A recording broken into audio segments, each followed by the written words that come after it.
विद्यालय की प्रधानाचार्य श्रीमती रेवती शर्मा जी, शिक्षक शिक्षिकाएं, विविध विद्यालयों से आए शिक्षकगण, शिक्षकेतर कर्मचारी एवं प्यारे विद्यार्थियों।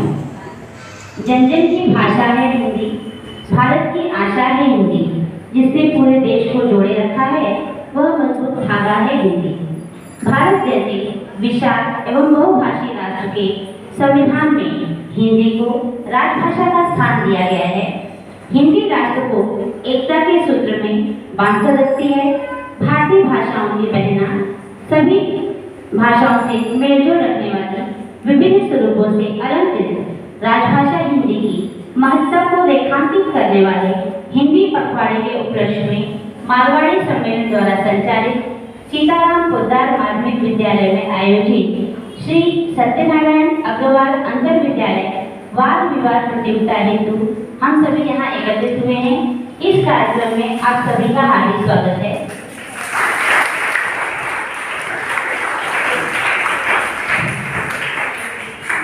कार्यक्रम का प्रारंभ हम विद्या की देवी माँ सरस्वती की प्रतिमा के समक्ष दीप प्रज्वलन द्वारा करेंगे। अतः मैं विद्यालय की प्रधानाचार्य बहन से निवेदन करती हूँ कि वे अतिथियों सहित दीप प्रज्वलित करें।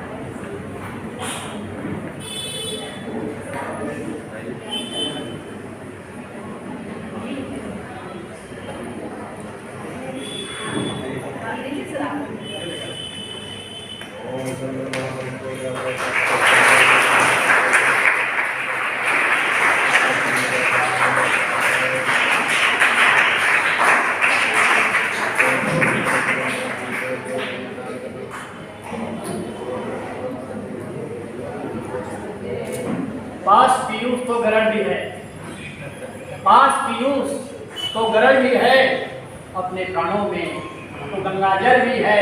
हमने दीपक नया जलाया तो इसकी रक्षा का बाहुबल भी है, इसकी रक्षा का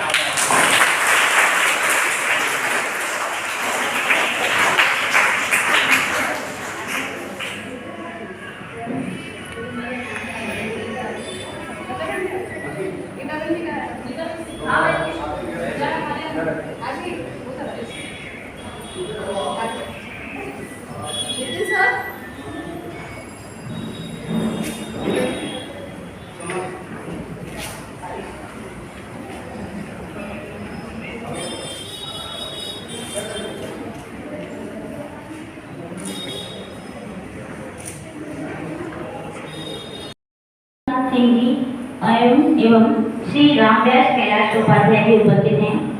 श्री पारसनाथ सिंह जी सेवा मुक्त शिक्षक हैं। आप हिंदी विषय के ज्ञाता, कवि, कथाकार हैं। आपको लायंस क्लब सम्मान, हिंदी विकास परिषद शिक्षा सम्मान, सामाजिक चेतना सम्मान, पंडित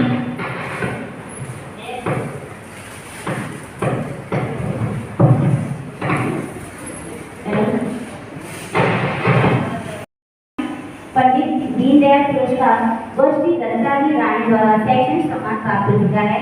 सर हम आपका स्वागत करते हैं।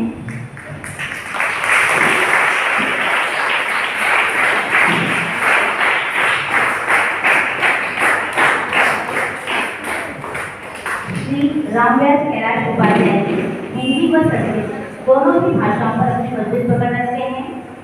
आप 26 वर्षों तक शिक्षक पद पर कार्यरत रहे हैं। आप राजभाषा हिंदी प्रचार संस्थान एवं अखिल ब्रह्म विज्ञान संस्थान के अध्यक्ष हैं।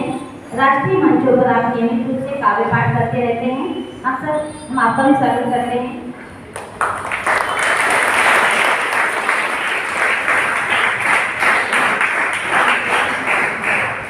मैं आज आप लोगों को इस कार्यक्रम में निर्णय पर ग्रहण करने के लिए अनुरोध करती हूं। अपना स्थान ग्रहण करें।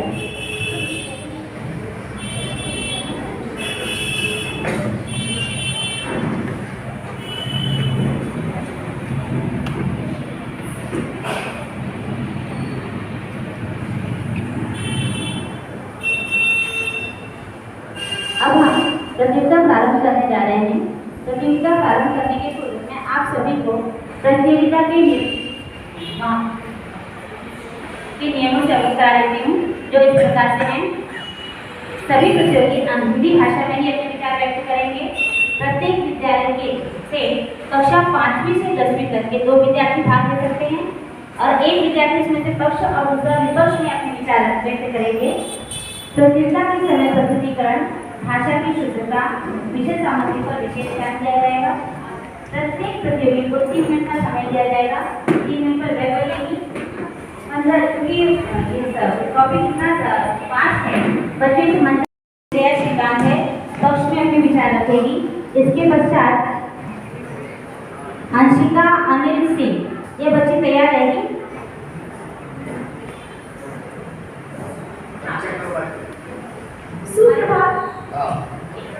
सुप्रभात, नमस्कार। आदरणीय निर्णायक विनीत शिक्षक एवं शिक्षिकाएं और मेरे प्यारे दोस्तों, मैं श्रेया तिवारी, मेरा नाम श्रेया तिवारी है। मेरा आज का विषय है ऑनलाइन शिक्षा लाभदायक नहीं है। कोविड-19 महामारी के प्रकोप के कारण पारंपरिक शिक्षा प्रणाली में जबरदस्त बदलाव आया, जिसमें लैपटॉप और ऑनलाइन कक्षा में हमारे स्कूल की कक्षा एवं किताबों की जगह ले ली है। कोरोना वायरस जैसे महामारी ने शिक्षा समेत मानव जीवन के लगभग हर एक क्षेत्र को एक छोटी सी मोबाइल स्क्रीन के सामने ला खड़ा कर दिया है। इंटरनेट के माध्यम से बच्चों को हर एक सवाल का आसानी से जवाब मिलने के कारण ये लगने लगा है कि अब उन्हें इंटरनेट उनका सबसे प्रिय दोस्त हो गया है।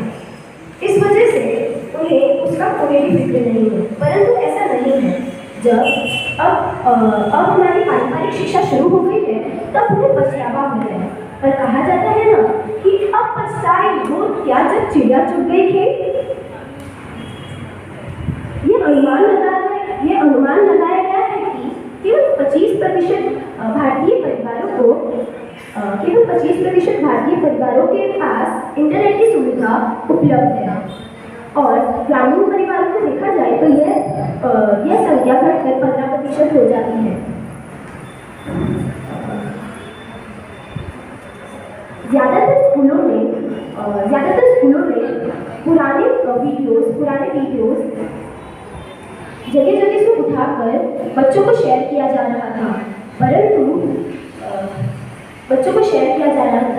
परंतु सामग्री पाठ्यक्रम न होने के कारण बच्चों को यह बिल्कुल समझ में नहीं आ रहा था। उससे उन्हें बहुत दिक्कत हो रही थी। वैसे तो कई स्कूलों में ऑनलाइन शिक्षा जारी थी, परंतु ऐसे भी कई सारे स्कूल थे जिसमें ऑनलाइन शिक्षा उपलब्ध नहीं थी, क्योंकि वह पूर्ण रूप से सुविधा संपन्न नहीं थे। छोटे बच्चों को लगभग 2 से 3 घंटे के समय में ऑनलाइन कक्षा के सामने बैठे उनकी आंखों पर और उनकी सेहत पर बहुत गहरा प्रभाव पड़ रहा था, परंतु वो भी क्या कर सकते थे और उनका भविष्य शिक्षा से भी प्रेरित था। अब मैं अपने विचार को एक छोटी सी कविता के रूप में प्रस्तुत करने जा रही हूँ। कोरोना की 4 कविता, हुई शिक्षा बेहाल कबीरा, बंद पड़े सारे विद्यालय, बच्चे हुए निराल कबीरा, ऑनलाइन शिक्षा हुई शुरू, खड़े हुए सवाल कबीरा, बेबस बच्चों का बुरा हुआ हाल कबीरा, पूछे ना कोई हाल कबीरा। धन्यवाद।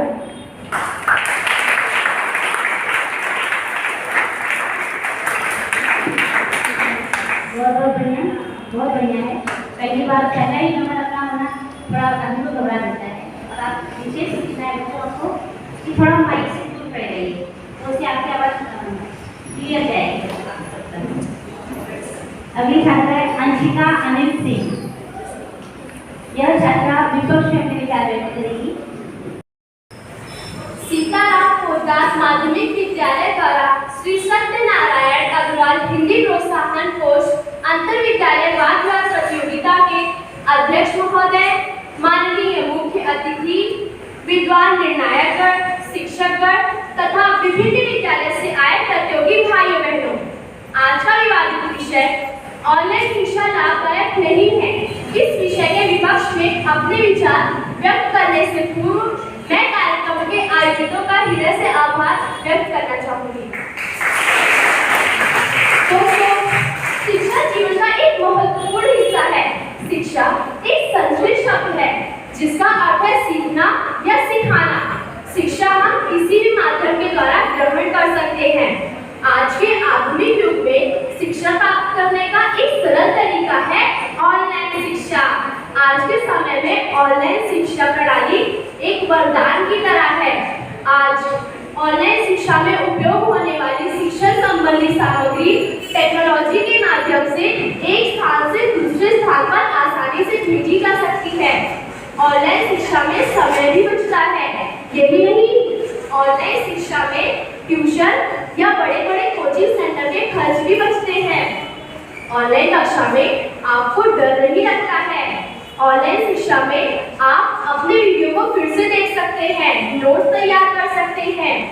ऑनलाइन शिक्षा को बढ़ावा देने के लिए हमारी वित्त मंत्री श्रीमती निर्मला सीतारमण ने पीएम ई विद्या नामक प्रोग्राम की शुरुआत की। इसी प्रकार महाराष्ट्र सरकार ने भी रीड टू मी अंग्रेजी ऐप की शुरुआत की, जिससे सभी छात्र अंग्रेजी सीख सके। इसलिए मेरा मानना है कि ऑनलाइन शिक्षा हमारे लिए ज्यादा बेहतर होगा।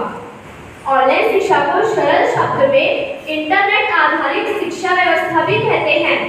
आज एक क्लिक पर आपको सारी सूचना मिल जाती है।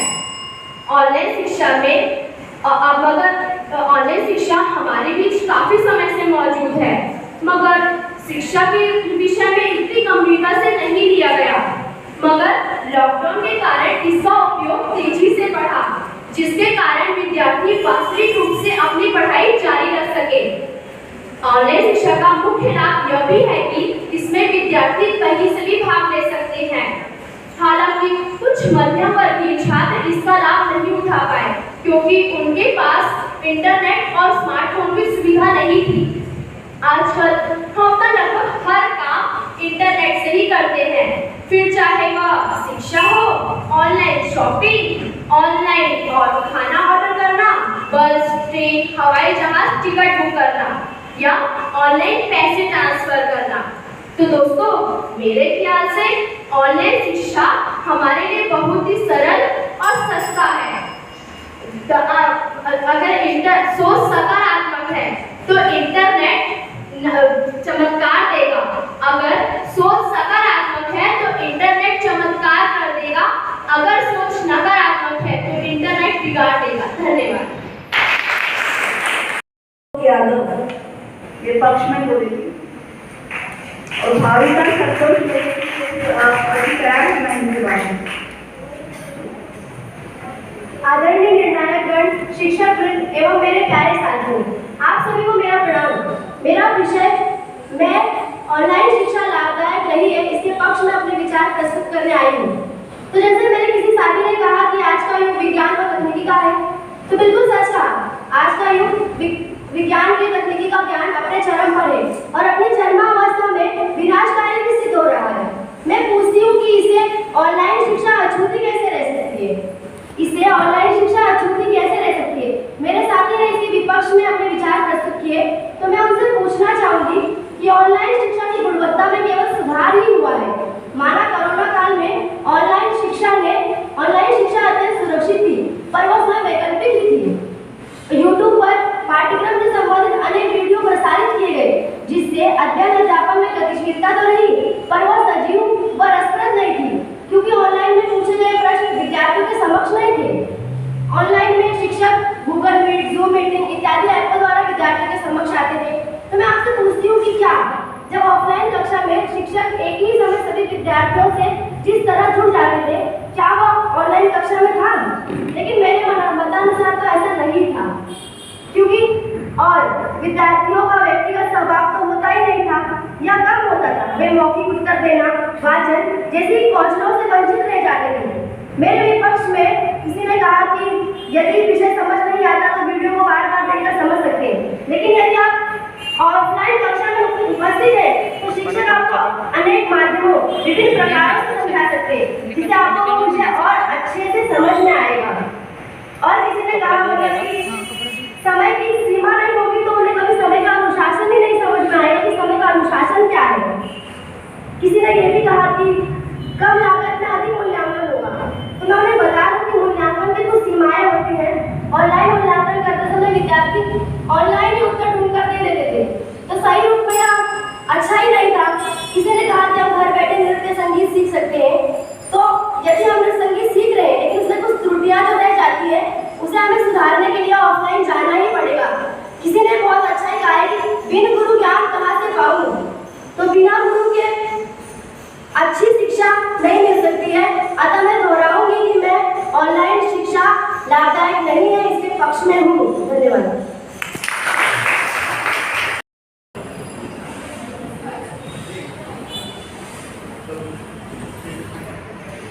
नमस्ते, मैं आज ऑनलाइन पढ़ाई लाभदायक है इस विषय पे बोलूँगी। ऑनलाइन पढ़ाई अपनी सुविधा से जगभर प्रसिद्ध ही है और लोकप्रिय तो बहुत ही है। ज्ञान जो हम कभी भी किसी भी तरह पा सकते हैं, हासिल कर सकते हैं। ज्ञान की कोई परिभाषा नहीं है, ज्ञान कोई वय या उम्र नहीं है। ज्ञान जो भरी भव्य महासागर है, ज्ञान की सीमा हम अपरंपार है। ज्ञान हम किसी भी तरह पा सकते हैं, ये सही है। ऑनलाइन शिक्षा कोविड-19 के तहत हम 2 साल घर में बंद रहे। कभी विद्यालय, महाविद्यालय, कारखाने, कामकाज ये सब ही घर में ही थे, मतलब ऑनलाइन। तो ऑनलाइन में बहुत ही प्रयोग हम किए और हमारे हम उसमें सफल हो गए। ऑनलाइन पढ़ाई बहुत ही एक अच्छा प्रयास है, एक और अच्छा मंच है। ऑनलाइन पढ़ाई के तहत हमने बहुत कुछ सीखा और दूसरों को सिखाया भी। ऑनलाइन पढ़ाई में हम स्क्रीन शेयर करके या फिर कुछ ऑडियो वीडियो ऐसे करके बहुत अच्छी तरीके से हम सीख सकते हैं। ऐसा लगता है मानो पाठशाला भी हमारे घर में है, तो ये तो बहुत ही अच्छा आनंद मिलता है हमें।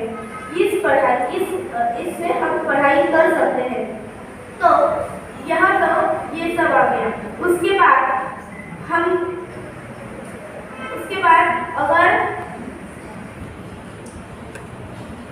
बाद अगर हमने ऑनलाइन पढ़ाई के दुष्परिणाम तो देखे ही है, लेकिन परिणाम वो तो कितने अच्छे हैं कि जो बोलने तक ही कम है। तो ऑनलाइन पढ़ाई हम गुरुजी अपने घर में, हम अपने घर में, हमारे मित्र भी खुद के घर में रहते थे। हम एक ऐप पर एक साथ आकर पढ़ सकते थे। तो इसी वजह से ऑनलाइन पढ़ाई सबके लिए अच्छी भी थी, ऐसा मैं मानती हूँ। और ऑनलाइन पढ़ाई की वजह से हमने बहुत कुछ सीखा है। अगर हमें कुछ डाउट हो तो हम दूसरी स्क्रीन खोलकर जल्दी से गूगल पर सर्च कर सकते हैं। और अगर बहुत ही कुछ अच्छा सा या फिर ना समझ आएगा डाउट हो, हम बाहर ही हमारे जो गुरुजी होते हैं उनसे पूछकर हम उससे सॉल्व कर सकते हैं। माना मैंने कि ये सब स्कूल में भी होता है, ये सब पाठशाला में, विद्यालय, महाविद्यालय में भी होता है, लेकिन हमें कुछ और नया सीखना चाहिए, तो इसलिए हमें ये ऑनलाइन पढ़ाई जरूरी भी है और नहीं। तो मैं सिर्फ इतना ही कहना चाहती हूँ कि हमें हर वक्त कुछ नया सीखना चाहिए और दूसरों को सिखाना भी चाहिए। धन्यवाद। ऑनलाइन शिक्षा लाभदायक है। ऑनलाइन शिक्षा लाभदायक है। शिक्षा मनुष्य के जीवन में बहुत ही महत्वपूर्ण भूमिका निभाती है। अगर इस युग में अगर मनुष्य शिक्षित ना रहा तो उसे जिंदगी बिताने में बहुत ही कठिनाइयाँ सहनी पड़ेगी।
बोल रहे हैं। ऑनलाइन शिक्षा का एक ऐसा माध्यम है जिस माध्यम से हम किसी भी जगह किसी भी कोने में इंटरनेट के द्वारा जुड़ सकते हैं। इसमें शिक्षक और विद्यार्थी स्वनियत समय का चुनाव करके ऑनलाइन क्लास में जुड़ सकते हैं। शिक्षक व्हाट्सएप जूम मीटिंग के द्वारा ऑनलाइन क्लास में जुड़ते हैं।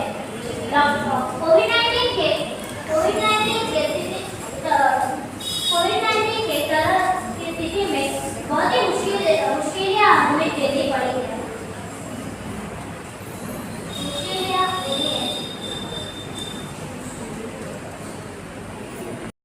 आप सभी लोगों का मैं हार्दिक स्वागत करती हूँ।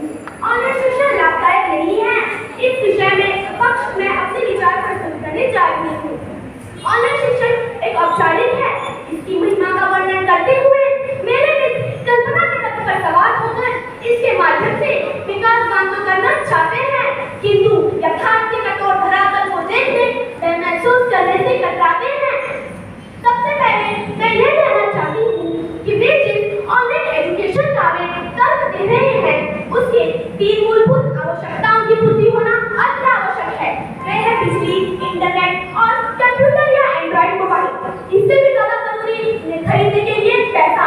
हमारे देश का एक बड़ा वर्ग आज भी गरीबी अभाव से संघर्षरत है। यह वह वर्ग है जिनके बच्चे या तो पढ़ नहीं पाते या सरकारी सहायता के भरोसे विद्यालय तक पहुंचते हैं। इन बच्चों को भला वो चीज कैसे मिलेगी जहाँ पर मध्य वर्ग काट कर सरकार अपना जुगाड़ भी कर ले तो इंटरनेट के नेटवर्क की समस्या MI विजिबल या MI ऑडिबल में ही समय निकल जाता है। पारंपरिक पद्धति वर्ग शिक्षा का आनंद नहीं मिलता।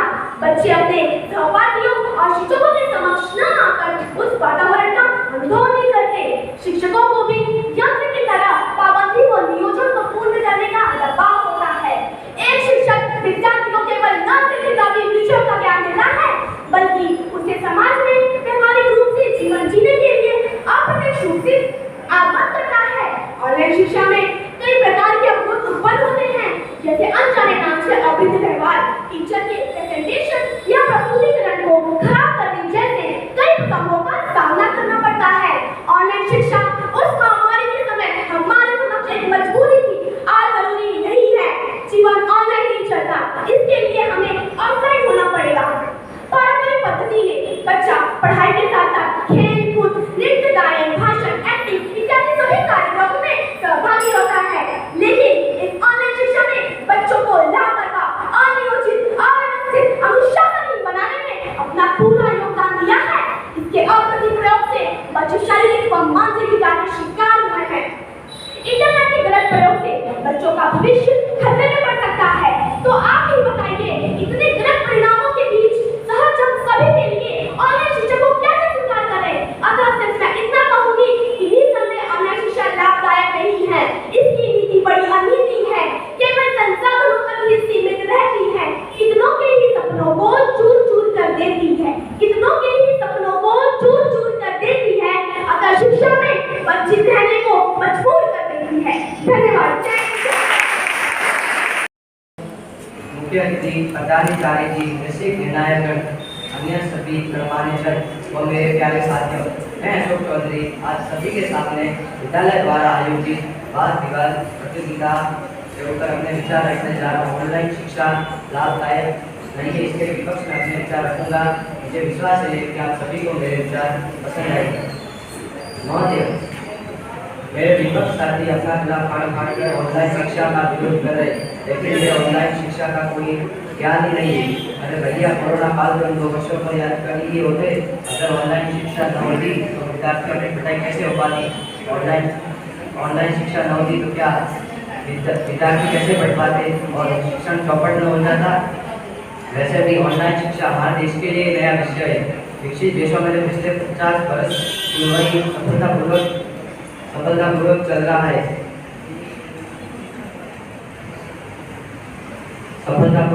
है। हमारे देश में भी इसको 1993 से लागू कर दिया गया है। ऑनलाइन शिक्षा से ऑनलाइन शिक्षा से हम सामान्य पढ़ाई तो कर ही सकते हैं, साथ ही साथ हम डिग्री भी प्राप्त कर सकते हैं। ऑनलाइन शिक्षा एक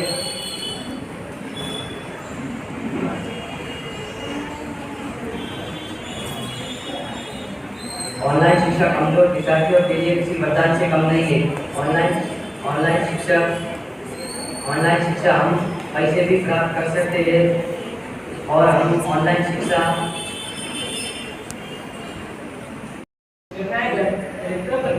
भाइयों बहनों प्रभु क्षेत्र आज मैं आपको बताऊंगा ऑनलाइन शिक्षा लाभदायक नहीं है। इस विषय के विपक्ष अपने मत व्यक्त करने हेतु उपस्थित हुआ हूँ। महोदय, आज का युग विज्ञान तकनीकी ज्ञान का युग है। आज के दौर में ऑनलाइन शिक्षा हमारे जीवन का अहम हिस्सा बन चुकी है और कोरोना काल के कठिन समय में जब सभी कुछ बंद था तभी भी शिक्षा की नहीं, ऑनलाइन शिक्षा एक बेहतर विकल्प बनकर उभरी।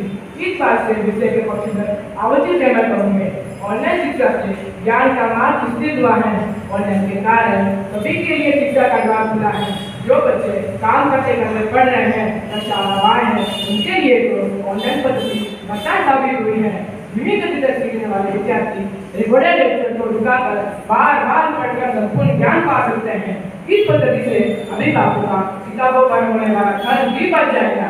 विषय के पक्ष में स्मार्टफोन या टैब के खर्च द्वारा अमीरी गरीबी की बढ़ती खाई, कमजोर नेटवर्क, बिजली की समस्या की दवाई लेंगे। तो मैं उन्हें बताना चाहूँगा कि बीएमसी, उनकी सरकार व कुछ अन्य संस्थाएं विद्यार्थियों को मुफ्त टेब प्रदान कर इस समस्या को हल करने का प्रयत्न कर रही हैं। इसका अनुकरण अन्य लोगों को भी करना चाहिए। भारत नेट योजना के अंतर्गत देश के 205 लाख ग्राम पंचायतों में इंटरनेट सेवा उपलब्ध कराने की योजना से ग्रामीण छात्रों की नेटवर्क की समस्या हल हो जाएगी। यदि विद्यार्थियों को ऑफलाइन ई कंटेंट उपलब्ध कराया जाए तो नेटवर्क न होने पर भी वे शिक्षा ग्रहण कर सकेंगे। और डिजिटल इंडिया के तहत जियो जैसी कंपनियों के कारण नेटवर्क की सस्ता होकर और घर तक पहुंच रहा है। हम सब जानते हैं कि जहाँ जिन बच्चों में पढ़ाई के प्रति लगन है, वे फ्री वाईफाई जगह पर पढ़कर IAS जैसी कड़ी परीक्षाओं में भी सफलता हासिल कर रहे हैं। स्कॉलरशिप, एलिमेंट्री, कला व कौशल की परीक्षाओं की तैयारी बच्चे ऑनलाइन कक्षा के माध्यम से ही कर रहे हैं। मेडिकल की पढ़ाई में फिजिक्स वाला नाम तो हम सब जान ही रहे हैं। मेरे विषय के पक्ष धर्मी से ऑनलाइन परीक्षा के दूसरे में अवश्य की नहीं है। बच्चों में मानसिक तनाव की समस्या, पीठ दर्द, कमर दर्द, आंखों का कमजोर होना जैसी समस्याओं का उल्लेख जरूर करेंगे। इन समस्याओं को उचित मार्गदर्शन और छात्रों पर निगाह रखकर कुछ हद तक कम किया जा सकता है। ऑनलाइन के माध्यम से ज्ञान गंगा की धारा हर घर पहुँचाने का प्रयास की शुरुआत हुई है। समय के साथ इन समस्याओं से भी मुक्ति पा सकेंगे। कुछ लोगों के कारण ऑनलाइन शिक्षा को हानिकारक बताना हमारी मानसिकता को प्रदर्शित कर रही है। आजादी का अमृत महोत्सव लाने वाले, चांद पर जाने वाले और विश्व गुरु बनने का सपना देखने वाले देश के वासी होकर आधुनिक युग की मांग ऑनलाइन शिक्षा को हानिकारक बताना हमारी मानसिकता को प्रदर्शित कर रही है। अतः ऑनलाइन शिक्षा का अपना और अपने देश की प्रगति को देखते हुए ऑनलाइन शिक्षा हानिकारक, ऑनलाइन शिक्षा लाभदायक नहीं है, इसका पूर्ण करते हुए अपनी वाणी को विराम देता हूं। धन्यवाद।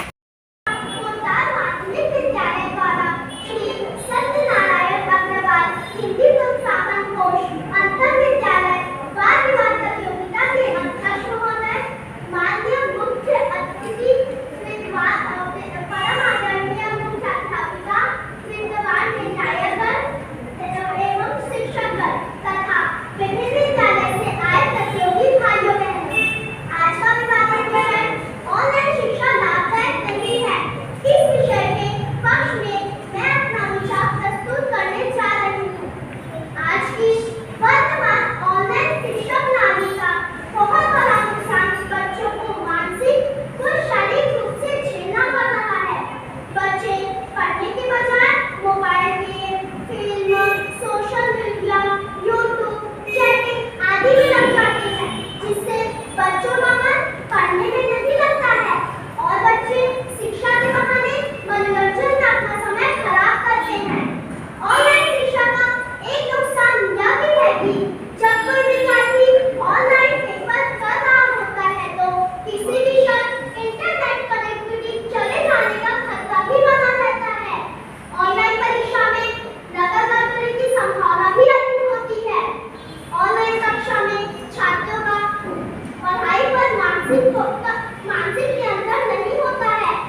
एवं मेरे प्यारे मित्रों, आप सभी को मेरा प्रणाम।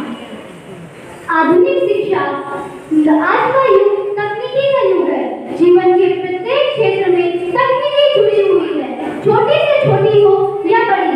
आधुनिक तकनीकी जीवन के हर कार्य को सरल करती है। आधुनिक तकनीकी हमें भाषाओं को बढ़ावा देने का कार्य करती है। आधुनिक नवीन तकनीकियों में एक तकनीकी है सारथ्य अर्थात ऑनलाइन शिक्षा से बहुत लाभ होते हैं। आज मैं अपने समक्ष ऑनलाइन शिक्षा लाभदायक नहीं है इस विषय के विपक्ष में अपने विचार प्रस्तुत करने उपस्थित हुई हूँ। शिक्षा किसी भी व्यक्ति देश समाज को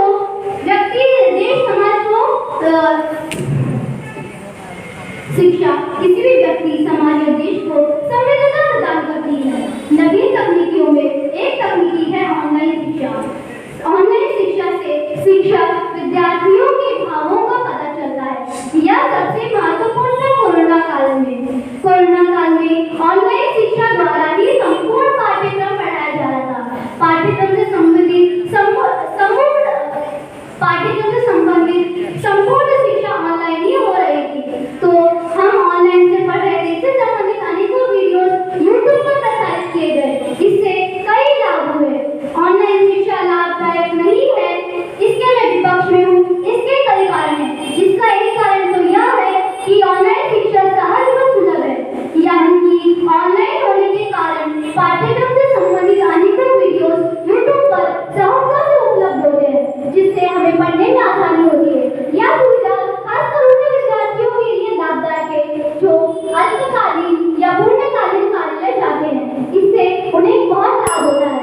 ऑनलाइन शिक्षा का एक लाभ यह भी है कि हमें जो विषय समझ में नहीं आते हैं वह उन वीडियो को हम बार-बार देखकर या अन्य वीडियो को देखकर पढ़ाई कर सकते हैं। ऑनलाइन शिक्षा के एक लाभ यह भी है कि हमें पुस्तकों से भरा हुआ भारी बस्ता विद्यालय ले जाने की आवश्यकता नहीं। हम घर बैठे मोबाइल या लैपटॉप के जरिए पढ़ाई कर सकते हैं। इससे विद्यालय जाने और आने के समय की बचत होती है। ऑनलाइन शिक्षा से यह भी लाभ होता है कि जिन विद्यार्थियों के माता पिता कार्य पर काम पर जाते हैं उन्हें चिंता होती है उनके बच्चे स्कूल समय पर पहुंचे होंगे या नहीं। उन्हें चिंता करने की आवश्यकता नहीं, क्योंकि वे घर पर ही रहकर पढ़ाई कर सकते हैं। और लॉकडाउन में ऑनलाइन शिक्षा के कारण उन्हें अपने बच्चों के साथ समय व्यतीत करने का मौका मिला, जिससे उनके संबंधों में सुधार हुआ। लॉकडाउन में तो शिक्षा से संबंधित कई ऐप तैयार की गई, जिससे विद्यार्थियों को कई लाभ हुआ। अतः मैं पुनः कहूंगी कि ऑनलाइन शिक्षा लाभदायक है। धन्यवाद। और मेरे प्यारे मित्रों, मेरा नाम शिखा बंसाली है और मेरा आज का विषय है ऑनलाइन शिक्षा लाभदायक है। कोरोना वायरस की महामारी के बाद हमारे दैनिक जीवन में काफी बदलाव आ गया है। महामारी के बाद सबसे अधिक इस्तेमाल किए जाने वाले शब्द मोबाइल और टेक्नोलॉजी है। महामारी के दौरान जब घर से बाहर निकलने पर पाबंदी थी, तब उस कठिन दौर में बच्चों की शिक्षा को नुकसान न हो, इसीलिए ऑनलाइन शिक्षण का रास्ता अपनाया गया। शिक्षा के क्षेत्र में एक बड़ा बदलाव और ऑनलाइन उपकरणों का बढ़ता उपयोग है। लॉकडाउन के दौरान गूगल मीट, जूम और जियो मीट जैसे ऐप के द्वारा बच्चों को पढ़ाया जाता था। ऑनलाइन शिक्षा में एक यह फायदा है कि वो बच्चों को पढ़ाने में काफी प्रभावी रहता है। ऑनलाइन में पॉडकास्ट, PDF, वीडियोस के द्वारा बच्चों को पढ़ाया जाता है और ऑनलाइन शिक्षा पाठ्य पुस्तकों से पढ़े काफी अधिक और रोचक बातें जानने में हमें काफी मदद करता है। ऑनलाइन शिक्षण से छात्रों का काफी विकास होता है और ऑनलाइन शिक्षा का एक यह फायदा है कि बच्चे कहीं पर भी हो वह अपने घर बैठे भी पढ़ाई कर सकते हैं। ऑनलाइन व्याख्यानों को हम साझा कर सकते हैं, संग्रहित कर सकते हैं, रिकॉर्ड कर सकते हैं। इसका मतलब ऑनलाइन हमें स्थान और समय की पहुंच प्रदान करता है। आखिर में मैं यही कहना चाहूंगी कि हर सिक्के के दो पहलू होते हैं। ऑनलाइन के भी कुछ नुकसान है, पर यह हम पर निर्भर करता है कि हम सकारात्मक या नकारात्मक पहलू को देखें। तो हमें सकारात्मक पहलू को देखना चाहिए और ऑनलाइन शिक्षा लाभदायक है। धन्यवाद।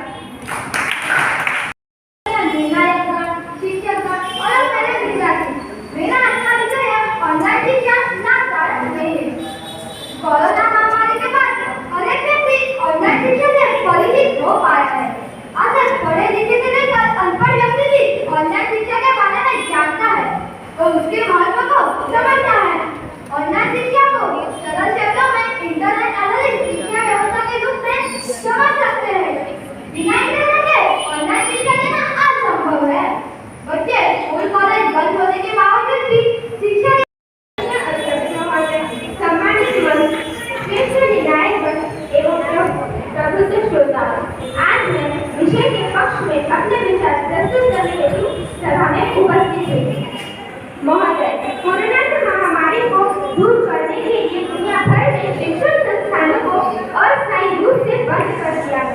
उस समय सबसे बड़ा सवाल यह खड़ा हुआ कि विद्यार्थी शिक्षा कैसे ग्रहण करेंगे। इसलिए अनेक बड़ी संस्थाओं ने इसका एक ही हल निकाला, वो था ऑनलाइन शिक्षा। ऑनलाइन शिक्षा का सबसे बड़ा नुकसान बच्चों के द्वारा इंटरनेट का दुरुपयोग जो उनके लिए सही नहीं है। महोदय, ये तो अपनी अपनी सोच की बात है। तुमने कुछ भला न देखा और मैंने कुछ बुरा न देखा। ये पंक्ति मेरे विपक्षी साथी द्वारा किए गए हर सवाल का जवाब दे देती।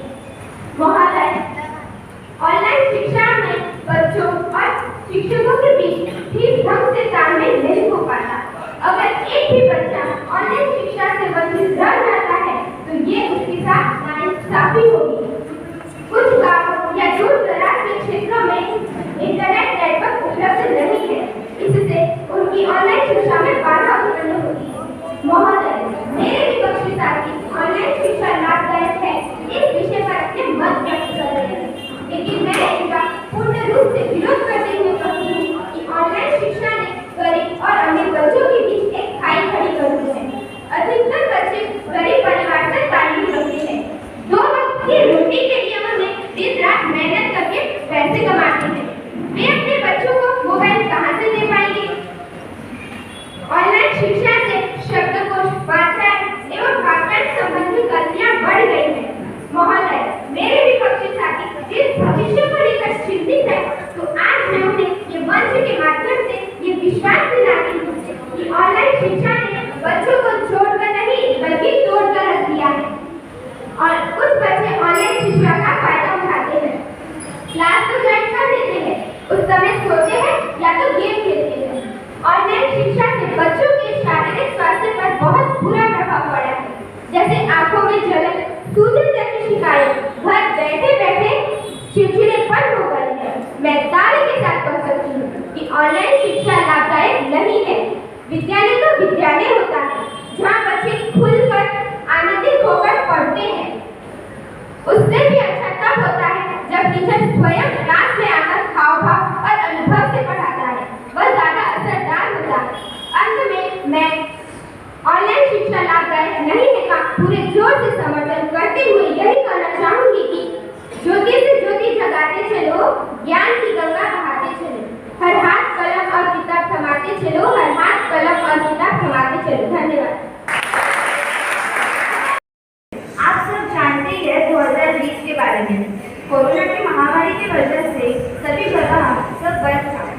सब लोग इस विचार में थे कि कब ये मंदी उठेगी और कब सब पहले जैसा होगा।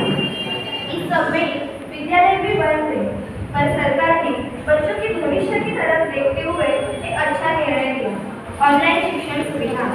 ऑनलाइन शिक्षण सुविधा प्रगति का एक अच्छा उदाहरण है। बच्चे घर पर ही रहेंगे और उच्च शिक्षा का नुकसान भी नहीं होगा। इससे बच्चों का भविष्य भी सुविधा में नहीं आएगा, बच्चों की पढ़ाई की आदत भी नहीं बदलेगी और तो और बच्चे आगे जाके बहुत तरक्की करें, इसलिए सरकार ने इतना अच्छा निर्णय लिया। ऑनलाइन शिक्षण सुविधा पिछले बच्चों के लिए बहुत फायदेमंद है।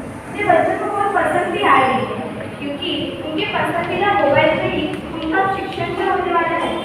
ऑनलाइन शिक्षण सुविधा की मदद से बच्चों को पढ़ना पसंद आने लगा है। कोई भी जानकारी गूगल के माध्यम से कैसे ढूंढे ये वो पता कर चुके हैं। ज़्यादा से ज़्यादा जानकारी ढूंढने की तलाश में लग गए। मोबाइल का अच्छा से अच्छा उपयोग कैसे करें ये वो समझ गए। जो बच्चे विद्यालय में बैठ नहीं सकते या फिर कुछ लोग काम के संबंध में इधर उधर अपना बस्ता बिठाकर रहते हैं, उनके लिए ये शिक्षण पद्धति किसी वरदान से कम है। जो विकलांग है वो भी सामान्य लोगों की तरह शिक्षण पद्धति का आस्वाद ले सकते हैं। जो लोग खेती का काम करते हैं या फिर गांव में रहते हैं, उनके बच्चों के लिए विद्यालय तक पहुंचना बहुत तकलीफ दी जाती है। बारिश की वजह से उनको विद्यालय तक पहुंचने में देरी हो जाती है। ऑनलाइन शिक्षण सुविधा इस पर भी बहुत लाभदायक है। ऑनलाइन शिक्षण सुविधा की मदद से शिक्षक और विद्यार्थी में अच्छा रिश्ता बन चुका है। जो बच्चे पूरे वर्ग के सामने बोलने से डरते थे, उनमें भी अब आत्मविश्वास आ चुका है।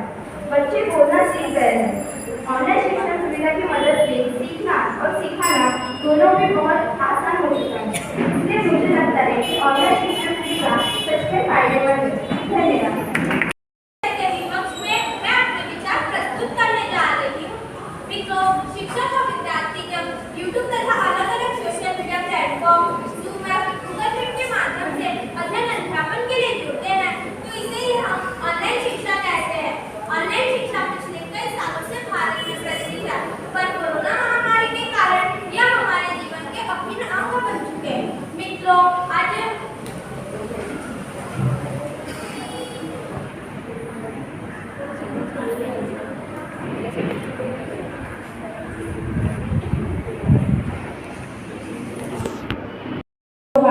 शुभकामना देती हूँ। इस मंच से आपका हार्दिक स्वागत है।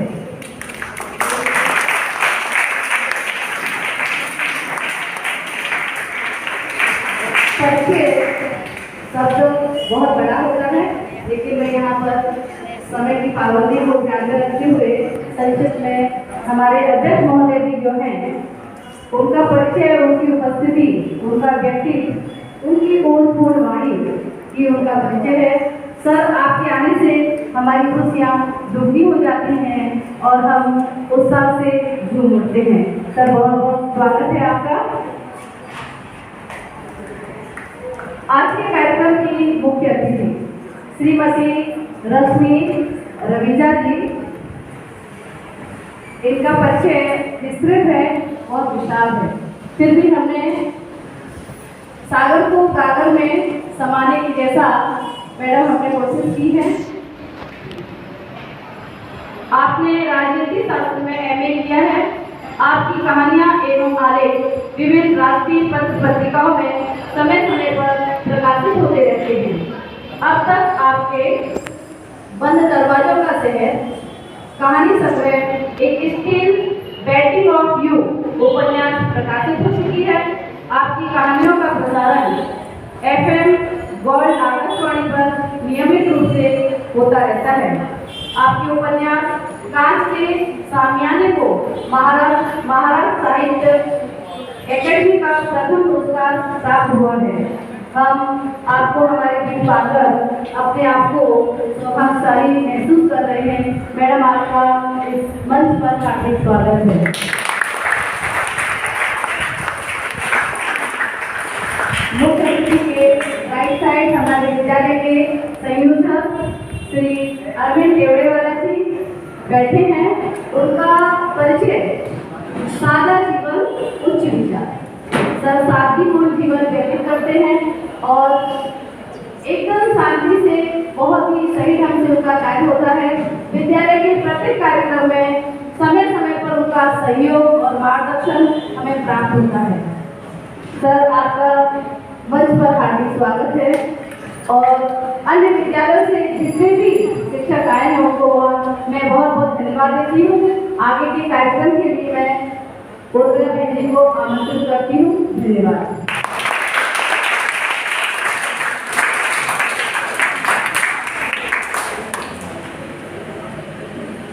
अब हम अपने अतिथियों का स्वागत शिक्षक द्वारा करेंगे। सर्वप्रथम मारवाड़ी सम्मेलन और समारोह में एडवोकेट सुशील व्यास का स्वागत प्रधानाचार्य बहन जी करेंगे।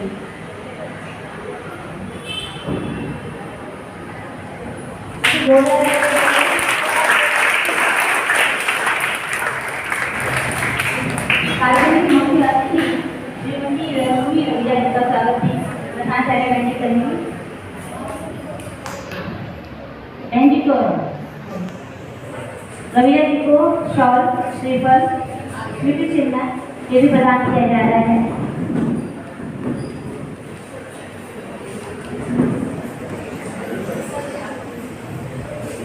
हम गौरवशाली महसूस करते हैं अपने आप को कि हमारे बीच लेखिका उपस्थित है। ये आकाशवाणी FM पर भी बोलती हैं कि एक कहानियाँ वहाँ प्रस्तुत होती हैं।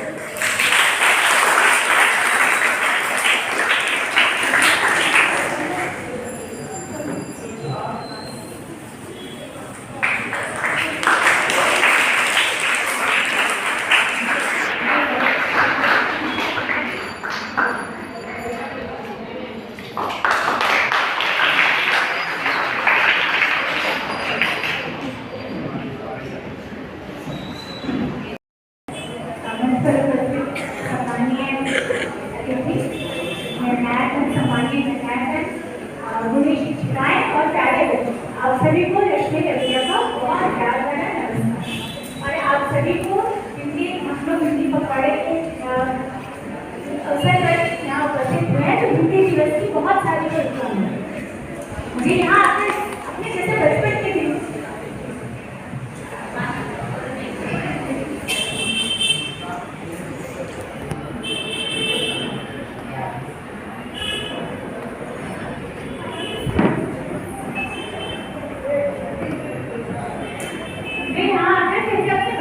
दिन याद आ रहे हैं।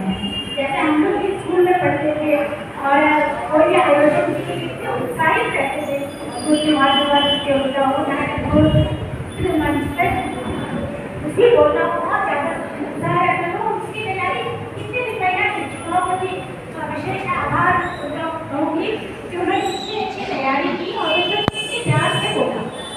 विपक्ष और विपक्ष दोनों ने बहुत ही अच्छे से बोला, प्रभावी तरीके से।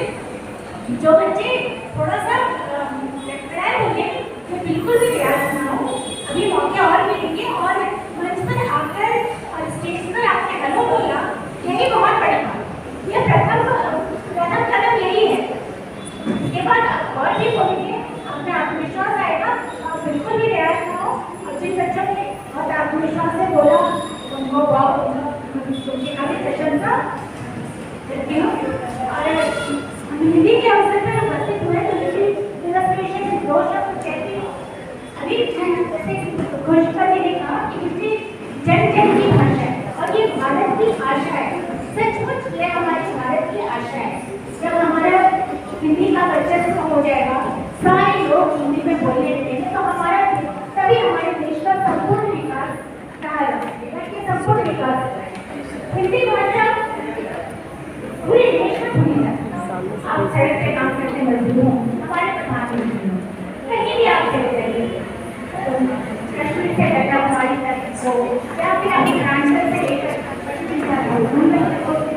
हर कोई बोल समझता है। और हिंदी इसकी हम बचपन से बोलते हैं और हमारी बचपन की हम उसमें सोचते हैं, हिंदी में हम सोचते हैं, हिंदी में हम सपने देखते हैं, तो हमारे अंदर से जो विचार सच्चे विचार है वो अपने मातृभाषा में ही प्रकट करते हैं। वैसे तो हमारा देश विविधताओं का देश है और कई सारी भाषाएं, कई सारी बोलियां भी हैं यहाँ। बोलियां उन्हें कहते हैं जिनकी लिपि नहीं है, जैसे कुल्लू भाषा है कन्नड़ और बिहार में भी पश्चिमा भाषा है, उनकी लिपि नहीं है।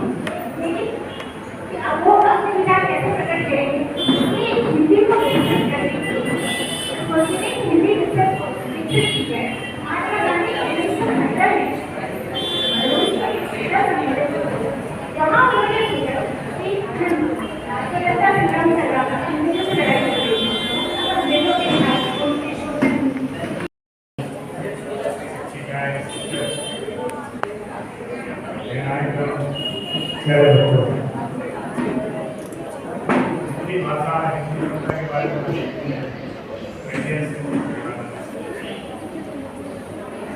यहाँ लगभग मैं और रविंद्र जी 12 इतने से बच्चों को हमने यहाँ से देखा।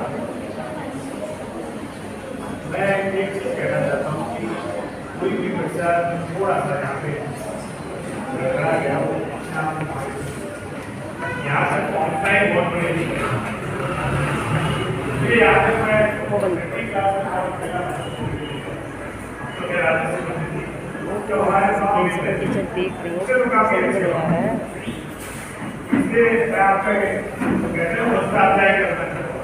ये बहुत हिम्मत करती है यहाँ से आके माइक के सामने खड़ा होने में, बहुत से लोग घबराते हैं यहाँ आज तो जीतेंगे उनको बधाई देना चाहता हूँ कि जो नहीं जीत पाए वो ये समझे को कभी जीत नहीं पाए।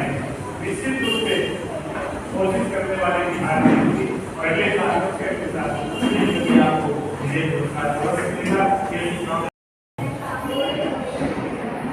प्रधानाचार्य जी, हमारे संस्था के जो अध्यक्ष हैं खंडेलवाल जी, हमारे मित्र हैं सिंह साहब और मुख्य अतिथि हमारी मैडम यहाँ पर उपस्थित हैं।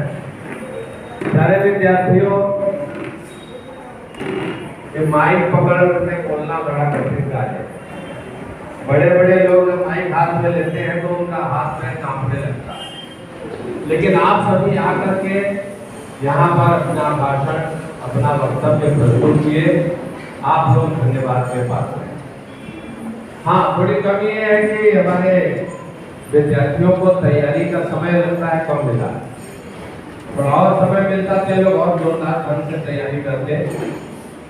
और हमारे शिक्षक मित्रों से निवेदन है, शिक्षक शिक्षिकाएं जो भी बच्चों को तैयार कराते हैं, आप थोड़ा जब विषय के पक्ष विपक्ष में बच्चों से उनका भाषण सुनते हैं, वक्तव्य सुनते हैं, तो बराबर उन्हें निर्देश दीजिए कहाँ आप गलती कर रहे हैं, क्या गलतियाँ होती हैं। मैं जानता हूँ शिक्षक शिक्षिकाओं के पास समय की कमी है, क्लास भी देखना है, अपनी संस्था को भी देखना है, विभाग को भी देखना है, सब देखते हुए काम करना है, कोर्स भी पूरा करना है। मैं अच्छी तरह से समझता हूँ कि समस्याएं हैं, लेकिन साल में केवल एक महीना सितंबर महीना हिंदी के लिए चलता है, जिसमें अनेक प्रतियोगिताएं होती हैं। जहाँ देखिए वहाँ पर प्रतियोगिता, जबकि मैं चाहता हूँ कि हम साल भर प्रतियोगिताएं करें। कम से कम क्लास में हर महीने बच्चों का अपना कक्षा के अंदर प्रतियोगिता कराते रहिए, जिससे कि बच्चे आपको तैयार मिले।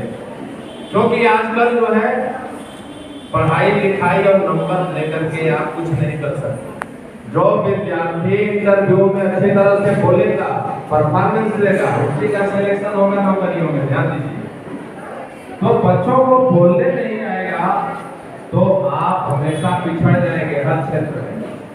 तो बोलने के लिए बच्चों से निवेदन है, कुछ बच्चे बहुत अच्छा प्रदर्शन किए, कुछ भूल गए, स्वाभाविक है, भूलते हैं, लेकिन आप जो तैयार करके लाते हैं उन विचारों को, भले वो आपके गुरु जी के विचार, टीचरों का विचार, लेकिन वो विचारों को पूरी तरह से प्रस्तुत कीजिए।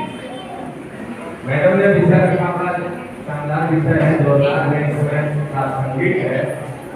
ऑनलाइन शिक्षा ने बड़ा सवाल किया है, टीचरों को परेशान कर दिया, बच्चों को परेशान कर दिया है, बच्चे गार्जियन को परेशान कर दिया। घर में बैठे बैठे गार्जियन परेशान, बच्चों से ज्यादा गार्जियन पढ़ रहे हैं और बच्चों को ना करते क्या लिखता है, मोबाइल बंद कर दिया, इधर गया उधर गया। बालकों के ऊपर परेशानी थी, समस्या थी।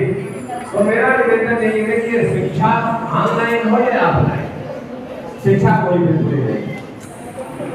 शिक्षा को ग्रहण कैसे करना ये महत्वपूर्ण है, और ये विद्यार्थियों को हम जैसे गुरुजन ही सिखा सकते हैं कि ऑनलाइन को कैसे आप अटेंड करेंगे, स्वीकार करेंगे, ऑफलाइन को कैसे स्वीकार करेंगे, दोनों महत्वपूर्ण। जब समस्या हमारे सामने है तो विदेशों में कोई पढ़ा रहा है, उसको आपको उनका लेक्चर सुनना है, ऑनलाइन अटेंड कर लीजिए, जानकारी प्राप्त कर लीजिए। लेकिन घर में बैठ करके पढ़ाई हो नहीं सकती, इसलिए स्कूल में, विद्यालय में जाकर के गुरुओं के साथ पढ़ना बहुत जरूरी है। और हिंदी की तो दुर्दशा हो रही है, मारवाड़ी समाज भी उठा रहा है। जहाँ देखिए, क्योंकि मारवाड़ी समाज हिंदी प्रेमी, हिंदी के ऊपर इनका वर्चस्व है। जहाँ देखिए जो भी संस्थाएं चलती हैं, मुख्य रूप से मारवाड़ी समाज का इसमें देन है, मुख्य योगदान है। तो मैं तो पहले मारवाड़ी समाज को नमन करता हूँ कि आप लोगों ने हिंदी को बढ़ाने में बहुत ही महत्वपूर्ण भूमिका निभाई है, क्योंकि विद्यालय तभी कार्यक्रम आयोजित करेगा जब आपकी अनुमति मिलेगी।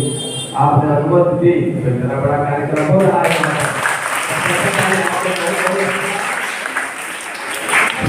क्या प्रतिष्ठा है, अब आपको मैं छोटी सी 1 मिनट की कविता है, 1.5 मिनट की आपके सामने प्रस्तुत करता हूँ। लेकिन बोलते समय आप डरिए, खुद करके बोलिए, गलत है सही है कुछ भी भाषण करते हैं तो खुद करके बोलिए।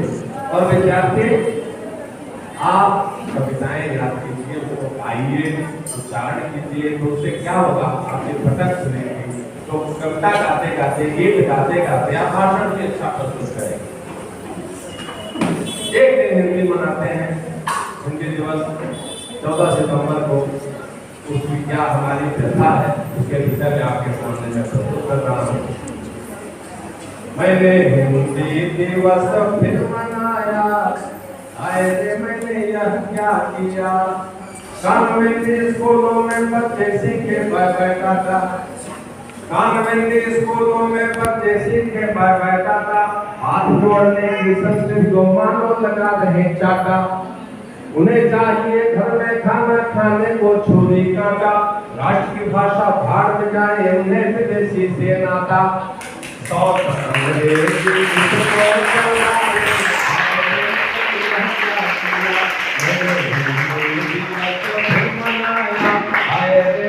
यह क्या किया। अब नेता लोग क्या करते हैं, लोकतंत्र के रखवाले अंग्रेजी में कुछ तो बोले, लोकतंत्र के रखवाले अंग्रेजी में कुछ तो बोले, ना जुड़े हैं गलत भले जी अंग्रेजी कुछ तो बोले।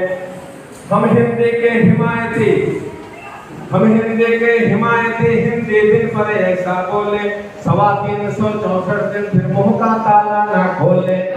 राष्ट्रभाषा को उल्लू बनाया, हाय रे मैंने यह क्या किया, मैंने हिंदी दिवस फिर मनाया, हाय रे मैंने यह क्या किया। तो क्या करना, हमारा क्या कर्तव्य है? तो लोग देखिए, मन में राम बगल में छुरी से नाता तोड़ो भाई, मन में राम बगल में छुरी से नाता तोड़ो भाई, कथनी नहीं चाहिए करनी पुकारती हिंदी माई। और सभी भाषाएं, कोई भी भाषा बोली नहीं है, और सभी भाषाओं को समझो अपनी मौसी ताई, हिंदी दिन पर यही तमन्ना ले आए हिंदी माई। आज बच्चों ने इसको जगाया, आए रे मैंने यह क्या किया, मैंने हिंदी दिवस फिर मनाया, आए रे मैंने यह क्या किया। पुरस्कार की घोषणा करेंगे और तृतीय पुरस्कार से शुरुआत करूंगी। तो तृतीय पुरस्कार प्राप्त हुआ है रेशम अजीत भाणेकर को। इतना स्लो गाने की आवाज नहीं होती।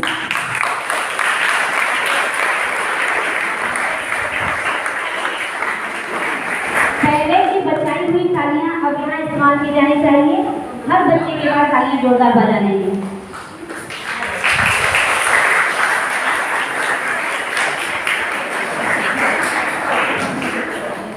इन्हें रेशम अजीत भाणेकर, इन्हें जो है हमारे मुख्य अतिथि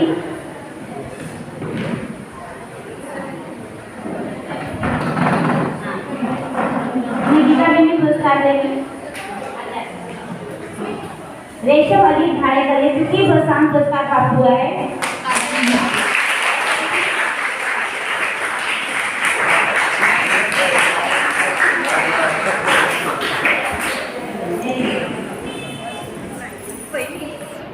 द्वितीय प्रोत्साहन पुरस्कार प्राप्त हुआ है राम प्रियंका विनोद। राम प्रियंका विनोद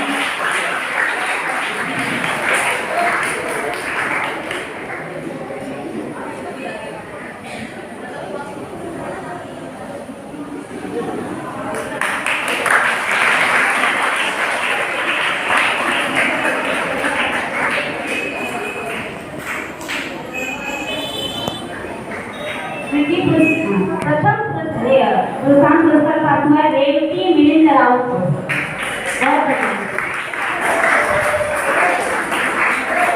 रेवती मिलिंद राउत और रेशम अजीत भाणेकर, मेरे ख्याल से दोनों छात्राएं मराठी मीडियम की हैं।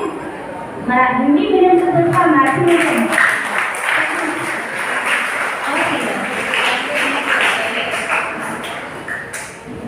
तृतीय पुरस्कार प्राप्त हुआ है सीमा वसाराम प्रजापति को।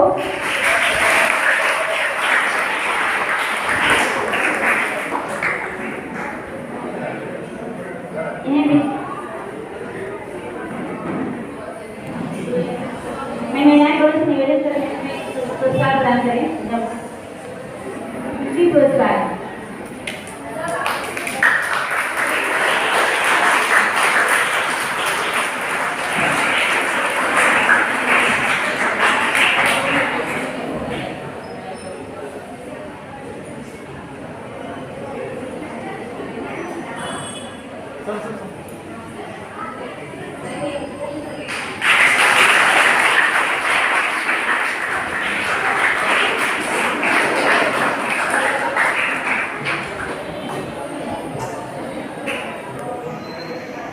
तृतीय पुरस्कार प्राप्त हुआ है जीविका अनिल सिंह।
इसके लिए मैं अपने आप को सौभाग्यवान समझता हूँ।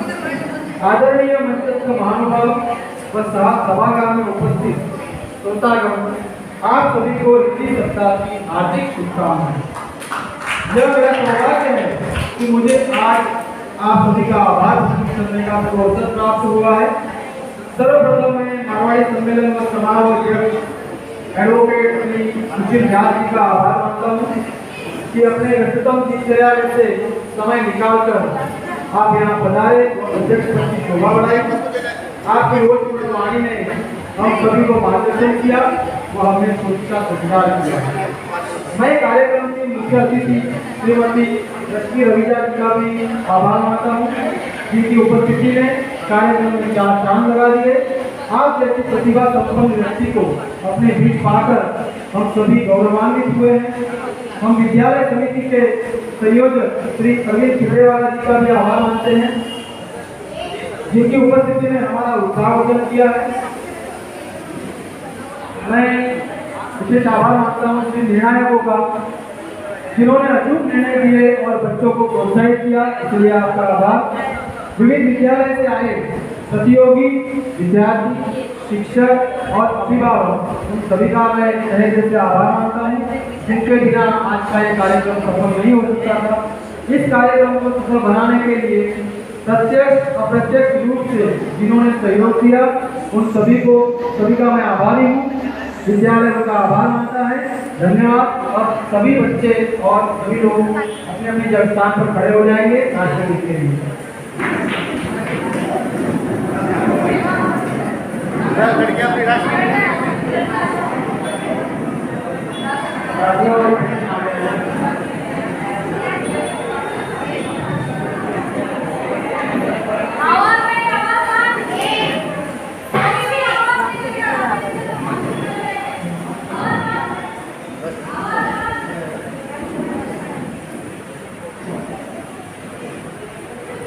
La la la